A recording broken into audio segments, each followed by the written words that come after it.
it could just be coming from the point where she's completely naive and she actually has no idea what she's talking about.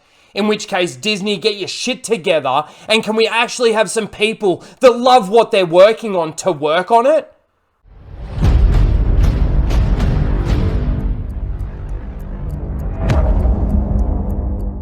G'day guys, and welcome back to Raging Rhino. Alright, as most Star Wars fans will know, there's an Andor series coming out. I'm not too sure exactly when, but we know that it's being worked on over there at Disney Lucasfilm. Now, this movie is based around Cassian Andor from Rogue One, the Rogue One movie. Now, there's a cast out there for it, and of course, K2SO is going to be in there. But it turns out, and I didn't honestly know this, that Fiona Shaw has been casted for this movie. Now, the only real things that I can really remember her from is Harry Potter and Three Men and a Little Lady. Now, in those roles, she's done a fine job. She's a perfectly good actress. But I do feel like, especially with where things have been going with Star Wars and everything, these people should be casted, and especially if they're in a role, they should definitely understand their role. Now, before I go any further, let's have a listen to what she has to say, and I'll throw a shout out to Paul Edwards. I don't know who Paul Edwards is, but thank you for clipping this out and sharing this. And I've also got to throw a shout out to Lyndon Hall because he shared this with me. Links will be in the description. But Paul Edwards pretty much says this. Got a feeling that Fiona Shaw has no idea about the Star Wars show she's in. Hashtag Andor. Let's have a listen to what she has to say.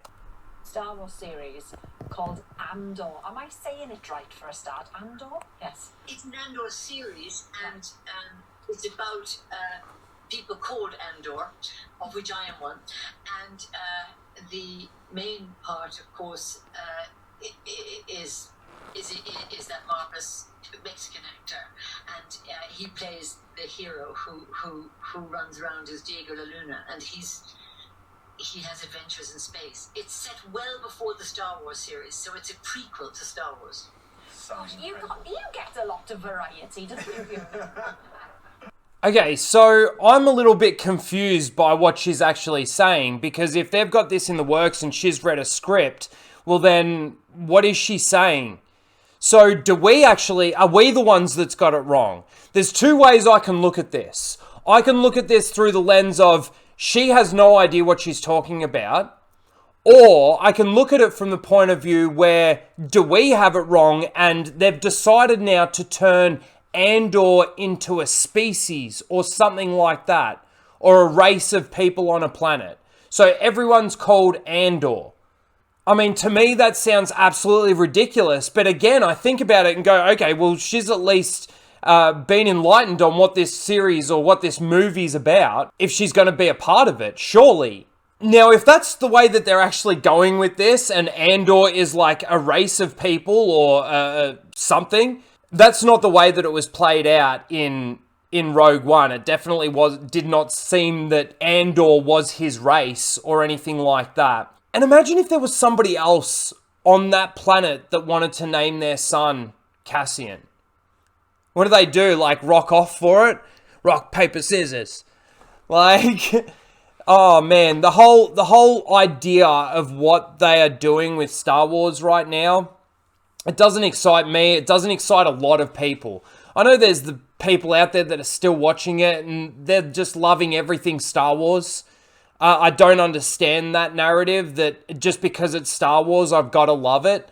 This stuff definitely deserves our criticism, especially from the fans that actually love this stuff and want to see the story progress forward the way that it should. Now, I know that there's no hope of them actually doing that, but there's got to be hope with them extending the expanded universe or something like that, because this is not Star Wars. And we will see what they'll do with this Andor series. I'm interested to see how it'll be received. Of course, everyone's favourite character from Rogue One was K2SO. Although there are other people that are out there going to watch it for Cassian Andor. I don't know why. He's a character that dies in Rogue One. So, okay, so we're going to see his adventures throughout the rebellion or something. I mean, the funny thing was that they wanted to decanonize the EU so that they could move forward with creative freedom and get away from the stigma of the Skywalker era and all of that sort of thing. But the problem is they can't seem to dig themselves out of that shit. And the problem is when they're doing that is that they're actually digging the hole even bigger to the point where it's actually spilling over onto all the stuff that we love. So they just keep destroying that.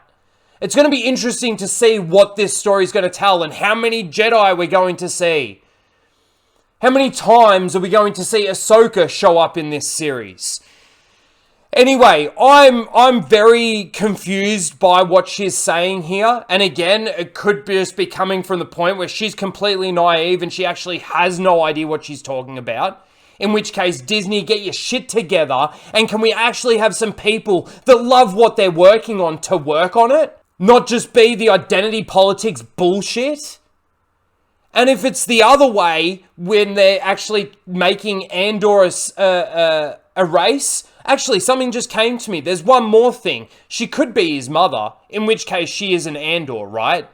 So there is that possible twist, I suppose. But it didn't sound like that's what she was saying.